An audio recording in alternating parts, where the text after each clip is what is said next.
This is the newest EV from Audi, and it's called the Q4 e-tron. So I'll bet you can guess exactly where it slots in the lineup. So thanks to Audi Milwaukee for letting me have a go. The Q4 e-tron. This is probably the first time I've heard the name of an electric Audi and been like, I know exactly what that is and where it slots. And just as you'd expect, the Q4 e-tron slots above the Q3 but below the Q5 in size, which makes a lot of sense since the Q5 has always been a touch bigger than rivals like the X3 and the GLC.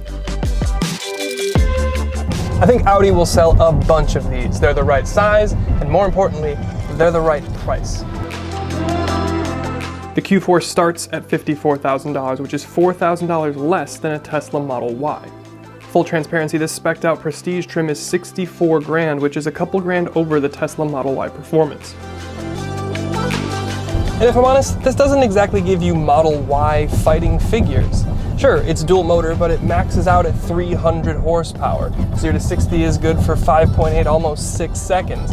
And the range, that's 240 miles. So this Q4 then shines in premium or premium plus trim with some boxes left unticked. However, you know another thing that Teslas do that Audis don't? Fall apart. This feels like a luxury car. This feels like an Audi.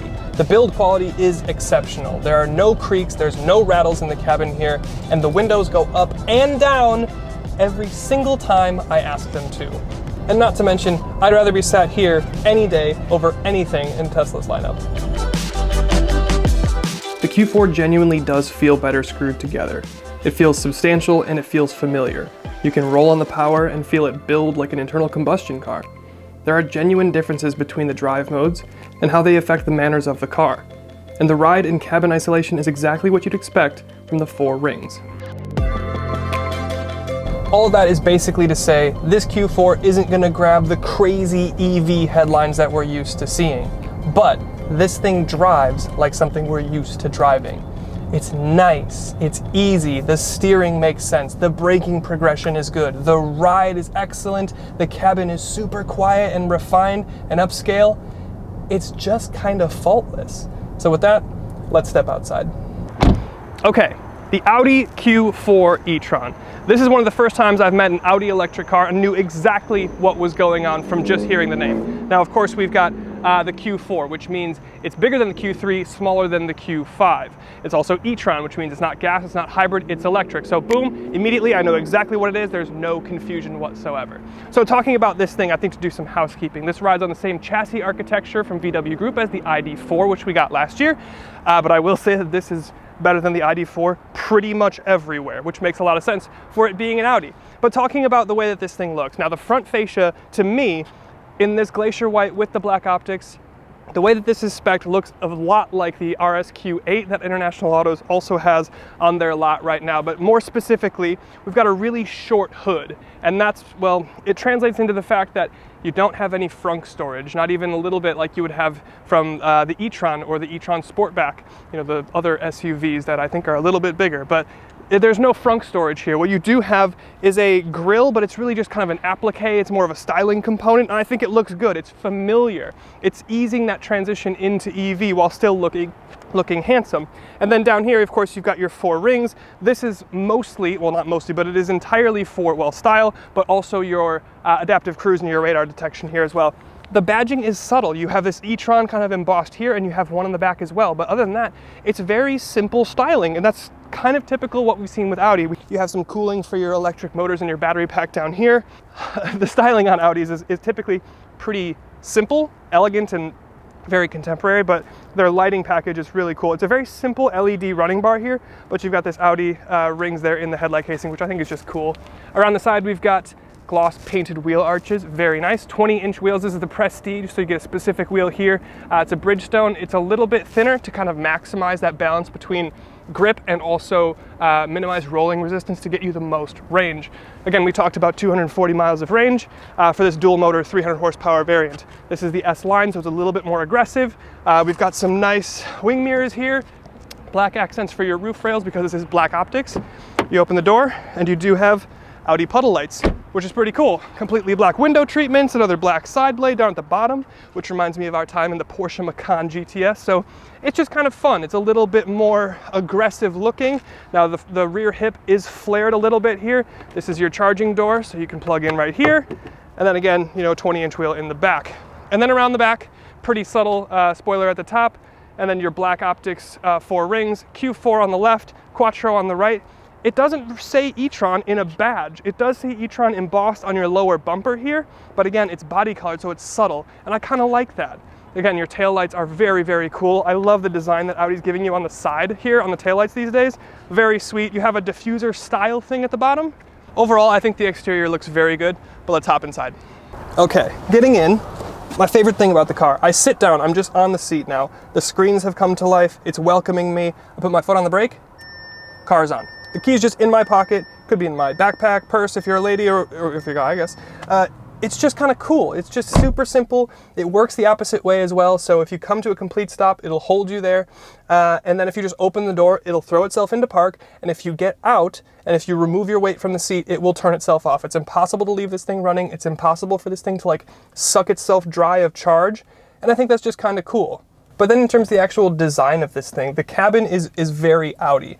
It's a lot of blacks, neutral tones, grays, silvers, but it's very angular. It gives you this feeling of like very modern, very contemporary, very technologically advanced. It's very Audi in that sense. However, you get a pretty conventional MMI system, which I personally kind of like. It's familiar, it's easy to use, it's all of the typical Audi stuff, which has always been great in the past. I have no complaints about it. You do have your virtual cockpit, which is, again, spectacular. We've talked about it in some of the other Audi material or vehicles that we've driven recently. Now, some of the less conventional, more modern, more, you know, super advanced stuff, I guess you could say, is things like your touch control buttons on your steering wheel. It's not just a touch, you know, button that you push and then, you know, your volume goes up. You can actually use your finger to slide up and increase the volume, or slide down. They still work as functional touch buttons, but you can slide that way as well. That same thing applies to your volume knob on your center console here. You just rest your finger, thumb, whatever it is, on the little pad here, and then you can just spin and it'll increase the volume.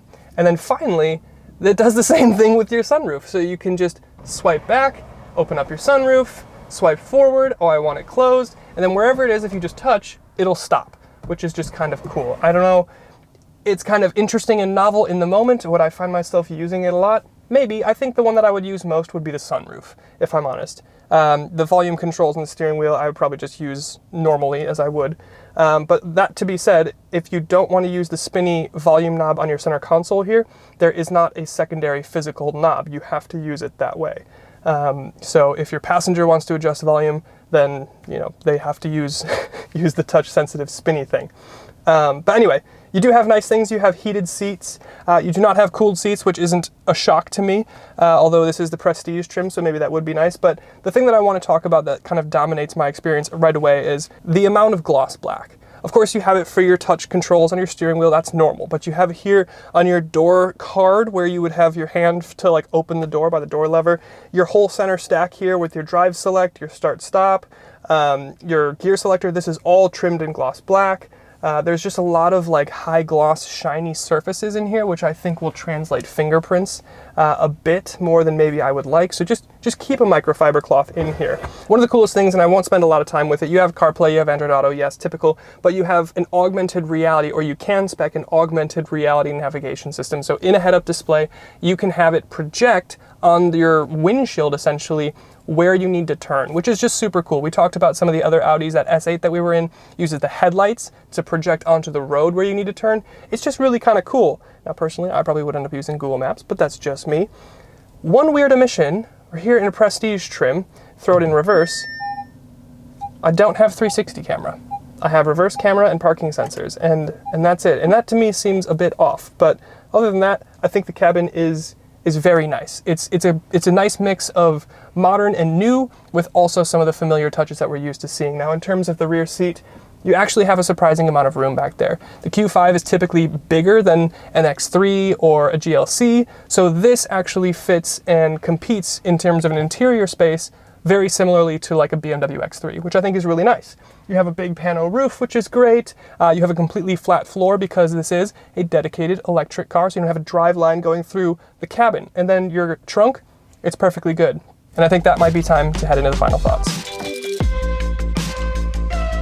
So the Audi Q4 e-tron. In a straight fight on paper, it will lose out to some competitors in things like power and range. However, we don't drive on paper. We drive in the real world, and the vast majority of Audi customers have a garage where they can plug and charge their car in every night, so they'll have full juice for their 30-mile daily commute. Audi drivers, unless you're driving an S or RS model, aren't racing between streetlights either. So the practical mix of style, substance, and dependability hit here with the Q4, making a lot of sense to me. Thanks again to Audi Milwaukee for letting me have a go, and we'll see you in the next one.